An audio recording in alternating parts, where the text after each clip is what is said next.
Finances are a major thing within our lives. It plays a big role in our happiness. Let me explain that it is not the root of our happiness, but a few extra dollars never hurt anyone. There are several things that can keep you poor. I'll explain and go over a few of them and things that can be done to turn them around. The best part about these things is that most of them keeping you poor can be changed. There are several things that can keep you in poverty or poor. Even if you're not below the poverty line, these things can help you and probably factor into your circumstance. What I'll be talking about are education and skills, finance management, access to credit, and social networking. The most common of all the things that keep individuals poor is a lack of education or skills. Now, I added skills in because this isn't me saying that you need to go to college and get a bachelor's or a doctorate to be successful. These things come with debt attached. However, overall skills can be useful to gain some sort of wealth, especially when matched with the skills of business ownership. If you lack either a good education or a marketable skill, it is easy to struggle to find high-paying jobs or advance in a career that you might already be in.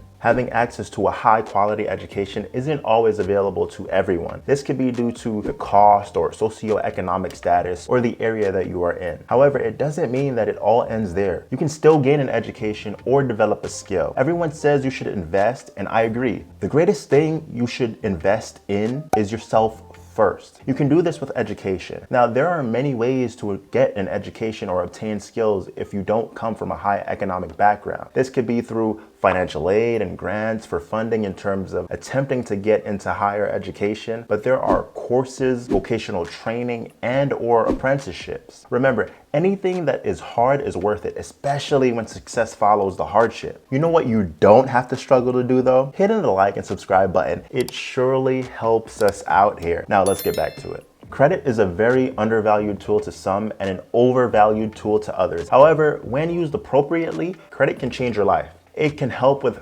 financing major purchases, starting businesses, or covering unexpected expenses.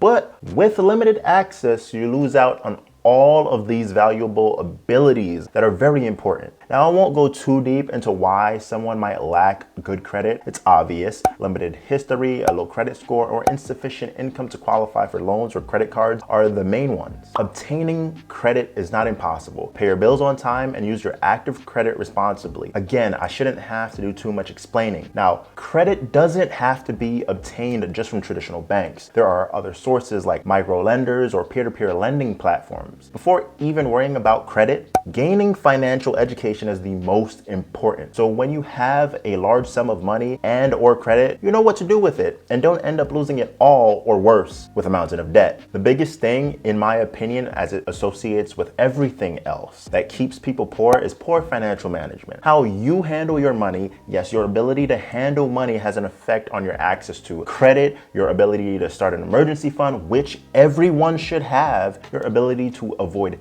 debt, especially high interest debt, and your ability to create a budget, all crucial things to personal finance. I hate to say it, but the education system doesn't do the greatest when it comes to teaching personal finance. And that leads to most having financial challenges in this regard. As with the others, poor financial management can easily be overcome. The first thing is to obtain financial education. There are a multitude of ways to obtain this, such as YouTube. However, you could also just Google whatever you want to know, or find a specific website or channel directed to financial literacy. This will help you in building a budget and an emergency fund. As usual, my number one concern with all of these videos is stressing the importance of a good budget. I promise you, it will change your life. Lastly, it's not always what you know, but who you know. The social aspect of life can be what moves you to a higher level of wealth. Social networks can provide people with a bunch of benefits like emotional support, advice, and access to resources. The resources being the most important aspect. There are several reasons why someone might lack that social experience and network. For example, they may have experienced social isolation or discrimination, or they may live in a community with limited social opportunities. However, even even if a person has faced challenges with building social networks in the past, there are steps they can take to improve their situation. You know, in 2023, we have social media. Social media can be a useful tool for building and maintaining social networks, especially for people who live in isolated areas or have limited access to in-person opportunities. We have access to things like Facebook, LinkedIn, or Twitter, all of which can help people connect with other people who share their interests or goals. It's true that each of these things can hold you back when it comes to the ability to gain wealth. But as I stated, there is always a solution to them. Thank you for watching. Check out my last video here. It's free for you, but can help me out in putting out more content. Thank you, and I'll see you in the next video.